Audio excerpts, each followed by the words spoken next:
It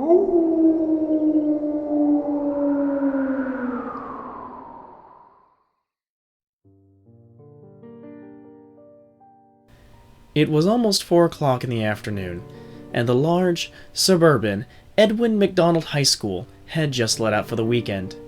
A tall, mature-looking young man, Eric, stood alone in one of the classrooms, leaning on someone's desk and flipping through the rift of papers in his hands. A long weekend was coming up, and almost everyone had something due, so that afternoon had become a last hand-in opportunity. There were probably less than 15 students still in the building. A fair-haired, bespectacled boy about Eric's age came into the room and slammed his fair-sized backpack onto a desk. Hey, you're still here? Eric simply glanced up, not faltered by the noise. I have a lot of papers to put in, Ramsey. Everybody else is leaving now. Ramsey gestured to the door. 3 mousy-looking girls walked by, chattering. You're still gonna come over tomorrow, right? I wouldn't drop my plans without saying, Eric said with a shrug. He often found himself the least energetic of the pair. Ramsey was a nice guy, but he was way too wild at times. Oh, by the way, Ramsey pulled himself up to sit in one of the desks. I heard a rumor about a deadly pop-up on the internet called the Red Room. Eric finally looked up, his face disturbed. You heard about what? The Red Room! Why is it called that? I don't know, but it's like this. Ramsey paused, smirking, trying to gather whatever story he had. Someone will be on the internet, and everything's all normal at first, but a pop-up comes up out of nowhere. It doesn't say anything, but do you like? You could always close it, Eric replied. Well, that's the thing. If anyone tries to close it, they die! Whoa! Ramsey ended this with a hiss, wiggling his fingers in the air. Eric laughed a little. Come on, that doesn't make any sense, he retorted, throwing his jacket on. How do you know it even exists? It just does! I have to test it to be sure. Ramsey was agitated now. I heard a couple of people have actually died from it. Eric was at the door now. I hope not, man. Now, I need to get these to Mr. Granger, he said with a wave of the papers in his hand. Sure, just be sure to come over tomorrow. I will. My sister's bringing her Kung Fu movie collection. I'm still not gonna miss it. Good! I'll see you. Eric headed up the hall with a bit of a sigh. Why would you want to do that to yourself? It was about an hour before Eric finally got home. He had got some groceries on the way to the apartment house and knew his father would almost certainly be working late at the office again. As he was stepping into their apartment, he called out, Dad? I got some things. Nothing but silence greeted him. As he put away the groceries, his mind flipped back to Ramsey and the pop-up. Maybe there's some kind of news release or a death report, he thought. If the pop-up actually killed someone, well, there's gotta be a written word of it, right? Eric sat down at the computer in his room, hoping to ascertain that the rumor was, or was not, true. He went directly to a search engine, typing in, Killer Pop-Up, Death by Pop-Up, Pop-Up Window Murders, and a variety of similar things, but repeatedly, he found nothing. He assumed, then, that Ramsey had been pulling yet another hoax, and let it be. He went off to check his email and a few other sites. Less than 10 minutes later, while he was back on the search engine, a small, rectangular pop-up appeared on the screen. Eric looked at it, looked away, and then looked back in alarm. It was small, and only took up a portion of the screen. The background was a deep, crimson red, and scrawled across it were the words, Do you like? With a black line separating the question mark from the rest of the question. Eric stared at the pop-up for a few moments, wondering what to do. Ramsey's words still echoed in his head. If anyone tries to close it, they die. He considered calling him for help, but Ramsey would probably overreact and call the police. He moved the mouse pointer around the pop-up, checking for another link or more text. It could only be either a joke ad or a virus as far as he knew. Eric closed his main window, checking if the smaller one could be connected to it. But the little pop-up remained. Very funny, Eric muttered. He moved the mouse to the X button, wondering if he should go ahead and close it, all the while arguing with his brain. It's probably just a joke.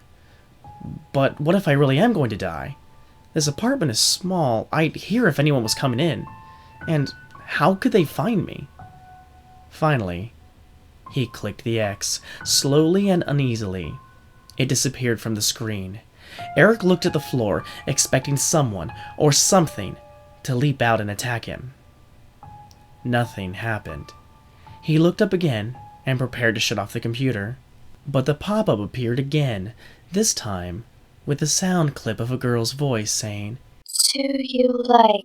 Her voice was warped, as if the sound file had been badly compressed or corrupted. Eric moved away from the computer, his heart racing. He waited once more to see if it would go away or change somehow, but it didn't. Feeling slightly more confident, he slowly clicked off the pop-up again. It returned a second later, with the same garbled sound clip. If anything, Eric was beginning to feel embarrassed and irate. He clicked it off again, to which it reappeared. He kept clicking, and yet it returned each time, always with the audio clip. The room was filled with bursts of the girl's garbled little voice. Do you like? After some clicking, Eric realized a word was coming from the line beside like. The sentence now read, "Do you like the..." "Do I like the what?" he said to himself, hoping to be eased by hearing his own voice in the room. He was now curious, and went back to clicking it over and over again. More text slid from the line, the letters in a different place every time a pop-up came up. Do you like the? Do you like the red? Do you like the red room? Do you like the red room? Red room? Eric sat there for a second, his stomach churning. He was afraid to take his eyes off the message, unsure of whether it would turn out to be a screamer or if he'd get a virus. Both of these possibilities were 1,000 times more comforting to Eric at this moment. "I found it," he told himself, his gut turning over harder now. "I really found it. It's not a joke. This is real." He quickly went through his mind for any red room he'd ever heard of. He briefly thought the whole situation was funny and prepared to get on the phone and call Ramsey. And then the pop-up ad closed on its own. Eric turned back to the screen. Immediately after, a full-sized window popped up. It was nothing but an enormous text list of names on a red background. Eric, his hands now jittery, moved forward and scrolled through the window, skimming over the hundreds of names. He stared at them, his eyes widening in horror. Caroline Chalmer, Kay Wright, John Bay, Lisa Newport, Roy Kinders, Mickey Fox. And then Eric saw something that made his heart stop. At the very bottom of the list was the name, Ramsey Holmger. Ramsey? Eric sputtered. Upon thinking of him, Ramsey's warning of the pop-up resurfaced in his mind. Everybody on this list was dead. They'd found the red room before him.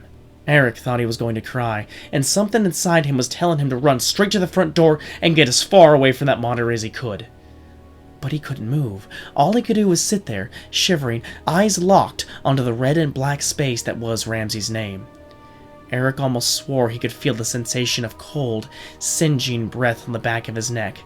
Before he could turn around, 2 hands clamped down either side of his shoulders and tightened their grip. Eric howled in pain, and before he knew it, he was slammed sidelong into the wall. On a Monday, 1 week later, 2 girls were sitting in their homeroom at Edwin McDonald High School, waiting for their second period class to begin. One of the girls sat on her desk, kicking her legs back and forth. "Were you listening to the news on the weekend?" "No, not really." "Well, 2 boys were found dead right before the weekend. They were found in front of their computers with their stomachs gashed open." "Oh no. Did they find who did it?" No, but the cops think it was a suicide pact. I don't want to freak you out, but they both had industrial paintbrushes in their hands. They said the boys were trying to paint the walls of their room with their own blood." "Oh my god. Why would they do that?" The other classmates were crowding around now, eager to hear. The girl pulled a newspaper page from her satchel and handed it to her companion. "Here's the article. I think the boys are from our school." "Geez," the other girl frowned. "Why would you want to do that to yourself?"